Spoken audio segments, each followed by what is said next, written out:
చాలా మంది ముస్లిం ప్రజల యొక్క మనసులో అనుమానం ఉంటుంది. మేము సృష్టికర్త అయిన అల్లాహ్ను మీరు అని పిలవాలా లేక నువ్వు అని పిలవాలా? సోదరులారా, ఈ వీడియో ద్వారా మీ అందరికీ పూర్తి ఇన్ఫర్మేషన్ను తెలియజేస్తాను. సోదరులారా, మీరు అనే పదానికి ఏకవచనం మరియు బహువచనం రెండు కూడా ఉంటాయి.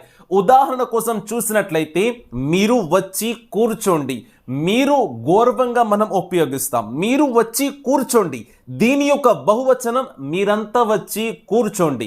సోదరులరా, కానీ నువ్వు అనే పదానికి కేవలం ఏకవచనం మాత్రమే ఉంటుంది. నువ్వు వచ్చి కూర్చో, దీనికి బహువచనం మీకు కనబడదు. సోదరులరా, కావున అల్లాహ్ను నువ్వు అని మాత్రమే పిలవాలి. మీరు అని పిలవకూడదా? మీరు అని మేము గౌరవంగా పిలుస్తాం. మీరు పిలవడం వలన తప్పేమీ లేదు, కానీ గౌరవం నువ్వు అని పిలవడంలోనే ఉంది.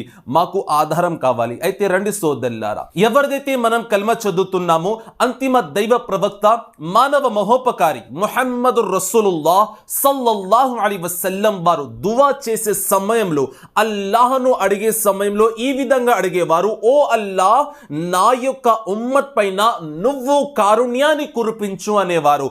నువ్వు అనే పదాన్ని ఎక్కువగా మహాప్రవక్త వారు ఉపయోగించేవారు.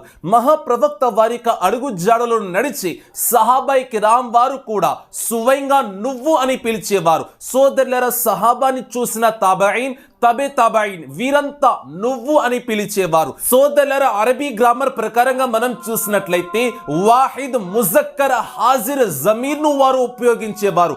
దీనిని ఉర్దూలో తూ అని అంటారు. అదే విధంగా తెలుగులో నువ్వు దీని యొక్క అర్థం అవుతుంది. కావున అల్లాహ్తో మనం దువా చేసే సమయంలో నువ్వు అనే పదాన్ని ఉపయోగించి అల్లాహ్ను అడగండి. మీరు అని కూడా ఉపయోగించవచ్చు, కానీ మీరు అనే పదాల్లో గౌరవం తక్కువ, నువ్వు అనే పదంలో గౌరవం ఎక్కువ ఉంది. కేవలం అల్లాహ్ కోసమే. అందుచేత అల్లాహ్ను అడిగే సమయంలో, ఓ అల్లాహ్, నువ్వు నా పైన దయ చూపించు, ఓ అల్లాహ్, నువ్వు నా యొక్క సంపాదన సమృద్ధి చూపించు, ఈ విధంగా దువా చేయండి. ఈ విధంగా అల్లాహ్తో మాట్లాడండి. నువ్వు అనే పదంలో ఎక్కువ గౌరవం దాగి ఉంది.